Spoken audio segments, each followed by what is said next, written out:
Buying a car with a rolled odometer can cost you thousands of dollars. Yeah, and as KSL investigator Matt Gephardt learned, it is a crime that is surging. Matt? Yeah, Deanie, Mike, good evening. Rolling an odometer used to require cracking open a dashboard and actually spinning the numbers of the odometer. But as you're about to see, these days they can be rolled with the simple push of a button. Okay, so the transmission light is on. Wendy Muick's story was the subject of a Get Gephardt investigation this past May. She had purchased an SUV that was having the sorts of issues you'd expect to see on a car that had a lot more miles than were displayed on her dash.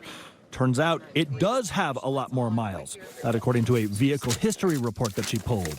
The car actually has 180,000 miles on it, and when I bought it, it had 98,000 miles on it. Our investigation uncovered that the car's odometer had actually been rolled while it was in Florida, and then the car was bought and sold a couple of different times. It's information that instantly cost Wendy thousands of dollars in lost car value. I was sick to my stomach.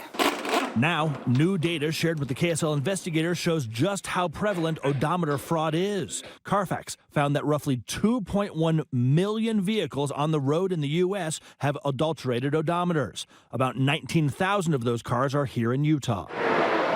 Now, you may think that odometer fraud would go down with the arrival of digital odometers that can't be rolled. But in fact, the data shows the opposite is true. In fact, odometer fraud is up 14% since 2021. Set it back to our 200,000. Josh Engel of Atlantis Speedometer says the digital odometer tampering tools used to be expensive and hard to get, but they are not anymore. This device was purchased online, about $300 or so. With the push of a couple of buttons, the odometer can be tweaked, Engels showed me. And boom, there it is. Making this car instantly seem more valuable than it actually is. And that's a huge incentive for scammers. Carfax's Patrick Olson says on average, somebody who buys a car with a rolled back odometer loses about $4,000.